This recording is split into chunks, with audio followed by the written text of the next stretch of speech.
Hi, today is Wednesday, February 5th, 2025. I am sitting at my desk in my dorm in Guro, Seoul.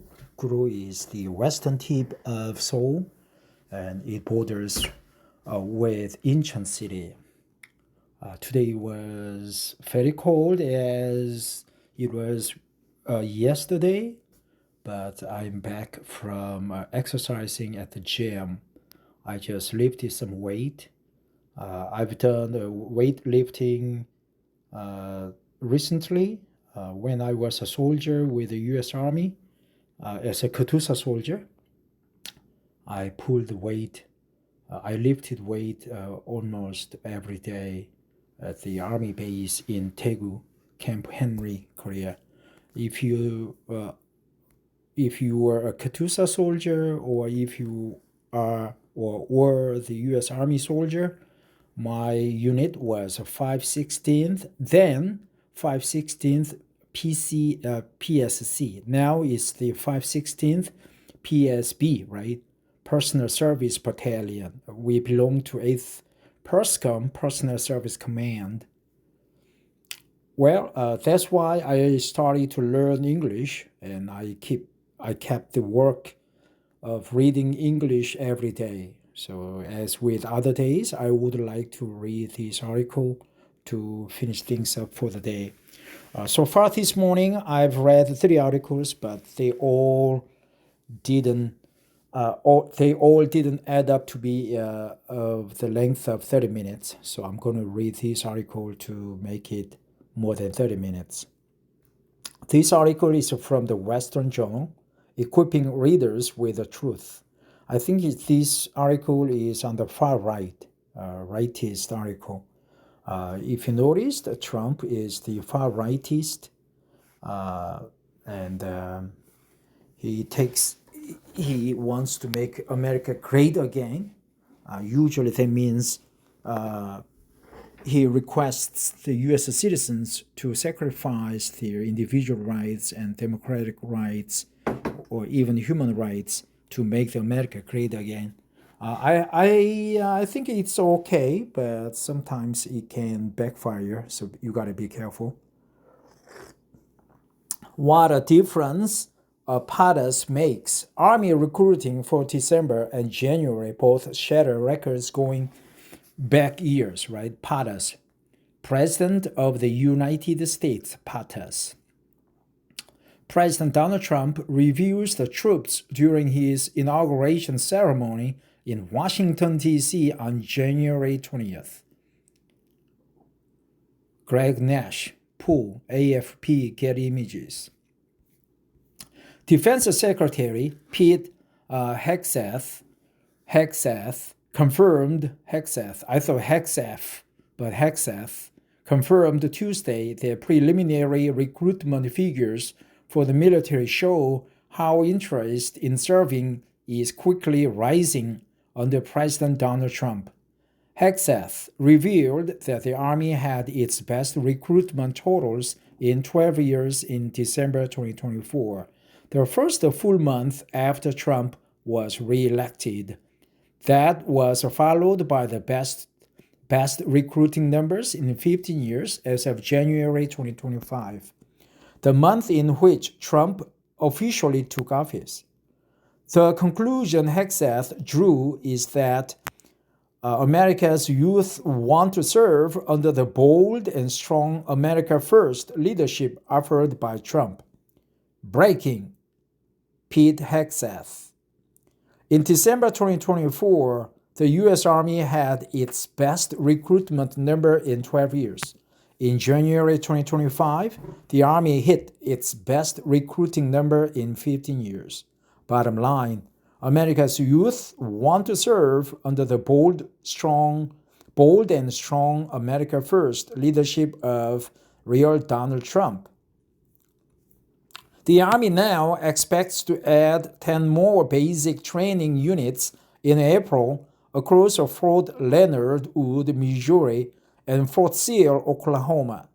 According to a report from military.com, that puts the Army on track to train 9,600 recruits per year. All of this is quite a shift from the administration of now former President Joe Biden.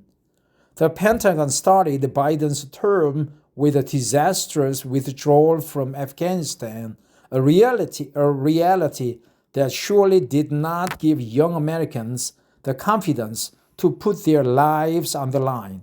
Then, for the next few years, conservative and Christian service members hesitant to take the COVID vaccine were booted from the armed forces, all while top brass like General Mark Milley espoused the tenets of critical race theory to the public.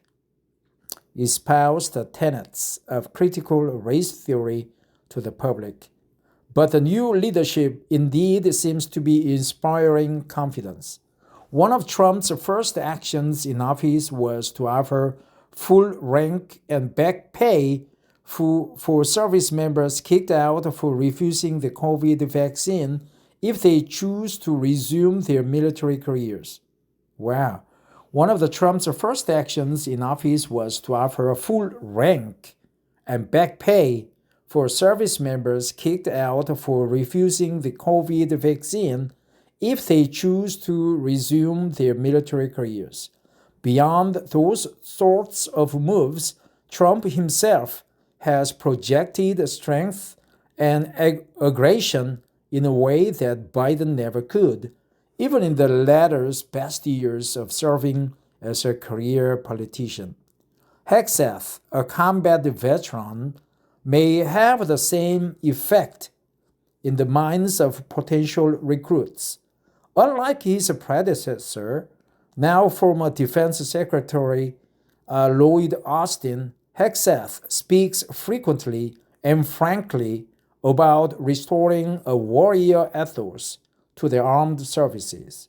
The fact that he is relatively young, is in good physical shape, and is a devoted conservative Christian whose body is covered in tattoos to match his convictions cannot hurt his reputation among the core demographics who traditionally sign up for military service. Such changes have already started to work into the military's public image. One new Army recruitment ad released on Tuesday showed the soldiers completing rigorous exercises, firing weapons, and operating heavy machinery, which is quite a pivot from the work recruitment ads that were fixtures of the Biden years. From the work recruitment ads. Our warriors' effort is clear to fight and win. Hold on.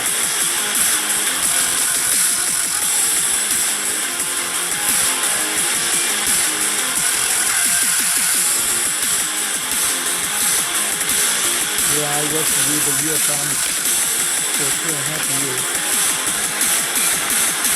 The bottom line, that's our U.S. Army.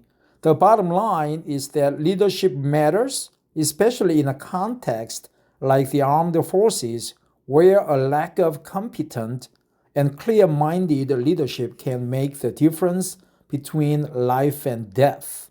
Young Americans do not want to risk their lives fighting for transgender pronouns or diversity quotas.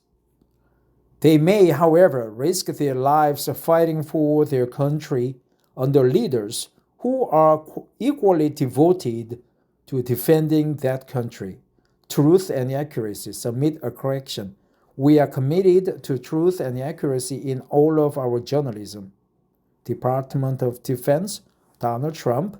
Military Pentagon, Pete Hegseth, U.S. Army. Ben Zeisloff. So I think he's the author or reporter. Ben Zeisloff is the editor of the Public Sentinel, a conservative news outlet owned and operated by Christians. He is a former staff reporter for the Daily Wire and has written for The Spectator, campus reform,